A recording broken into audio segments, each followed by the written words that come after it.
नमस्कार दोस्तों, अवर 24 न्यूज़ में आपका स्वागत है। अवर 24 के ख़ास प्रोग्राम चुनावी बात में हम आपका स्वागत करते हैं। जैसे कि चुनावी सरगर्मियां शुरू हो चुकी हैं और भारत के सबसे बड़े कहे जाने वाले प्रदेश उत्तर प्रदेश, जहां चुनावी विधानसभा चुनाव होना है। हमारे साथ नागरिक एकता पार्टी के प्रदेश अध्यक्ष शेख ताहिर सिद्दीकी साहब जुड़ रहे हैं।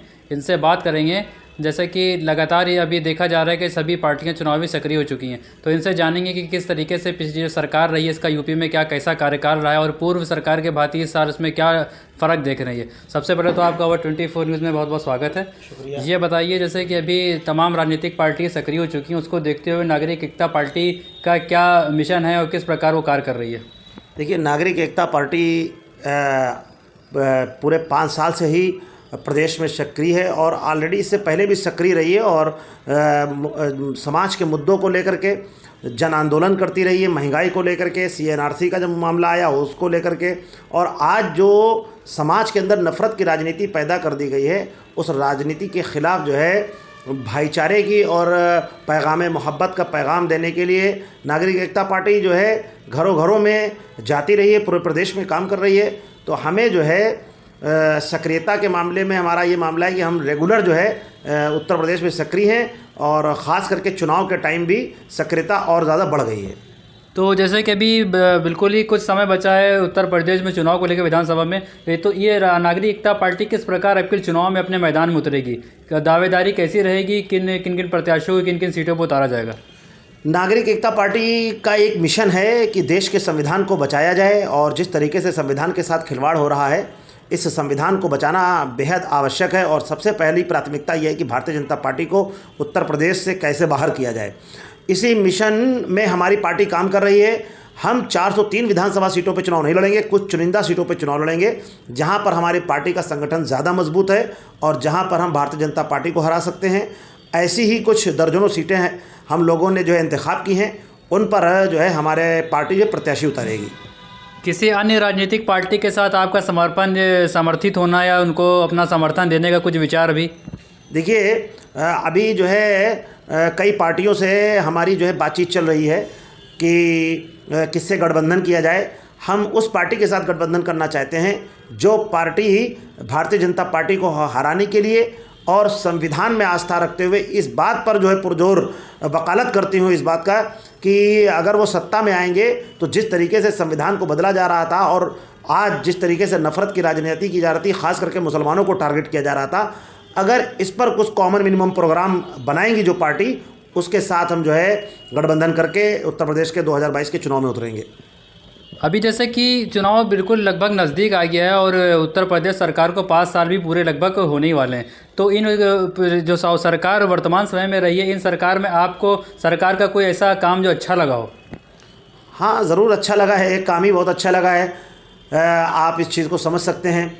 देश के अंदर विकास की बात होनी चाहिए, विनाश की बात हुई। देश के अंदर शिक्षा की बात होना चाहिए, अत्याचार की बात हुई। देश के अंदर जो है संविधान की बात करनी चाहिए, तो जो है यहाँ पर संविधान को तोड़ने की बात हुई। यही अच्छा लगा है कि आज हमारे भारत के अंदर, ख़ास करके उत्तर प्रदेश के अंदर, हिंदू मुसलमान सिख ईसाई एक साथ रहता था, प्यार मोहब्बत के साथ रहता था। आज मुसलमानों को ख़ास करके टारगेट किया जाता है, दलितों को टारगेट किया जाता है। अगर दलित कोई घोड़ी चढ़ जाता है या उसने मूछे पर अपने हाथ रख देता है तो उसकी पेशाब से मूछें जो है कटवा दी जाती हैं। मुसलमान को गोश्त के नाम पर पहलू खान को मार दिया जाता है, तबरेज़ को मार दिया जाता है, कभी जो है फैसल को मार दिया जाता है। तो देश के अंदर जो अमन का माहौल था उसको इस भारतीय जनता पार्टी की सरकार ने और इससे जो है समर्थित जो संगठन, चाहे बजरंग दल हो चाहे RSS हो, जिस तरीके से इस देश के अंदर और प्रदेश के अंदर नफरत का माहौल पैदा कर दिया है, तो ये बात बहुत ज़्यादा अच्छी लगी है कि उत्तर प्रदेश की सरकार ने और ख़ास करके भारतीय जनता पार्टी ने और RSS ने जो हमारे यहाँ जो मोहब्बत का जो सिलसिला जारी था, उस सिलसिले को तोड़ करके एक नफ़रत का माहौल पैदा कर दिया। यही एक अच्छी बात है। वो अच्छी बात इस वजह से है कि कुछ % लोग इस चीज़ को बहुत अच्छा समझ रहे हैं।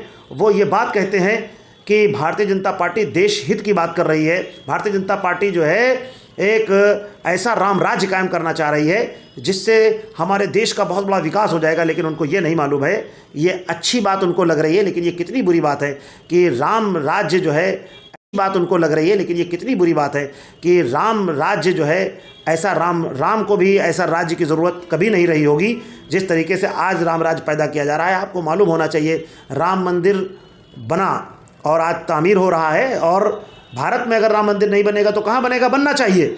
लेकिन जिस तरीके से बाबरी का जो फैसला एक तरफा आया, ये भी एक सोचने वाली बात थी, लेकिन उस फैसले को मुसलमानों ने कबूल किया। उसके बाद सब कुछ ठीक है। लेकिन जब ये मंदिर का जो चंदा इकट्ठा हुआ, इसमें अब सोचिए कि जो सरकार राम भक्त हो और अपने आप को राम का बहुत बड़ा जो है भक्त मानती हो, और वो चंदा चोरी कर रहे हो, जो लोग उसमें भ्रष्टाचार कर रहे हो, ज़मीन में घोटाला कर रहे हो, तो आप सोचिए जो राम का नहीं है वो देश की प्रजा का क्या होगा। जैसे कि गत वर्ष में भी और इस वर्ष भी कोरोना महामारी का दौर रहा और सरकार को लॉकडाउन का फैसला करना पड़ा, लॉकडाउन लगा। आपकी नज़र में लॉकडाउन कैसा रहा? क्या अहमियत रही लॉकडाउन से क्या फ़र्क पड़ा? देखिए, ये बीमारी तो एक आपदा है, और बीमारी से निपटना जो है सरकार का काम है, और ये एक ईश्वरीय आपदा है। इसमें जो लॉकडाउन लगाया गया तो वो हिकमत की बात थी। अगर लॉकडाउन ना लगाया था तो बीमारी और बढ़ सकती थी, लेकिन सरकार का रवैया बिल्कुल जो है एकदम ढीला था। आपको ये मैं बता दूं कि जिस तरीके से जो है कोरोना काल में बीमारियों से और कोरोना से पीड़ित लोगों की लाशें गिर रही थी, सरकार उनकी व्यवस्थाएं नहीं कर पा रही थी। अब आप सोचिए, चिता जलाने के लिए लकड़ियां नहीं थी, लोग जो है बालू के ढेर पे अपनी लाशों को दफना दिया, और जब सरकार की उसमें थू थू होने लगी तो अब आप सोचिए कि लाशों पर राम नाम की चादर जो पड़ी रहती है उनकी लाशों पर, उस चुनरी को तक की खींच लिया गया।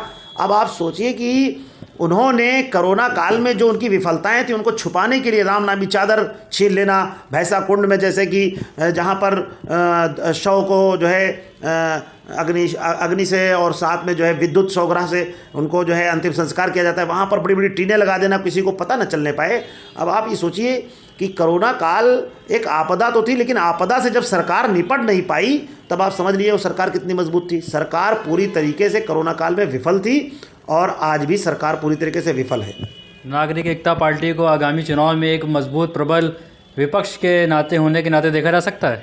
देखिए, ये तो छोटी मुँह बड़ी बात हो जाएगी। नागरिक एकता पार्टी का अभी इतना बड़ा स्तर ऊंचा नहीं है कि विपक्ष के रूप में वो काम करने के लिए भी विधानसभा में खड़ी हो जाए। लेकिन हाँ, ये ज़रूर है कि अगर नागरिक एकता पार्टी के 5 विधायक भी बन करके आएंगे, तो अगर किसी के जो है 25 विधायक और 55 विधायक और 105 विधायक भी होंगे, तो 5 विधायक वो काम करेंगे कि देश देखेगा, और संविधान बचाने के लिए, और देश के अंदर जो नफरत की राजनीति की जा रही है, और सबसे ज़्यादा जन आंदोलन और जन सुरक्षा को लेकर के, और जो जनमानस के फ़ायदेमंद जो चीज़ें हों, उसके लिए हम विधानसभा में बड़े बड़े मुद्दों पर आवाज़ उठाते रहेंगे, और सरकार से सवाल करेंगे और उसको घेरते रहेंगे। बहुत बहुत धन्यवाद।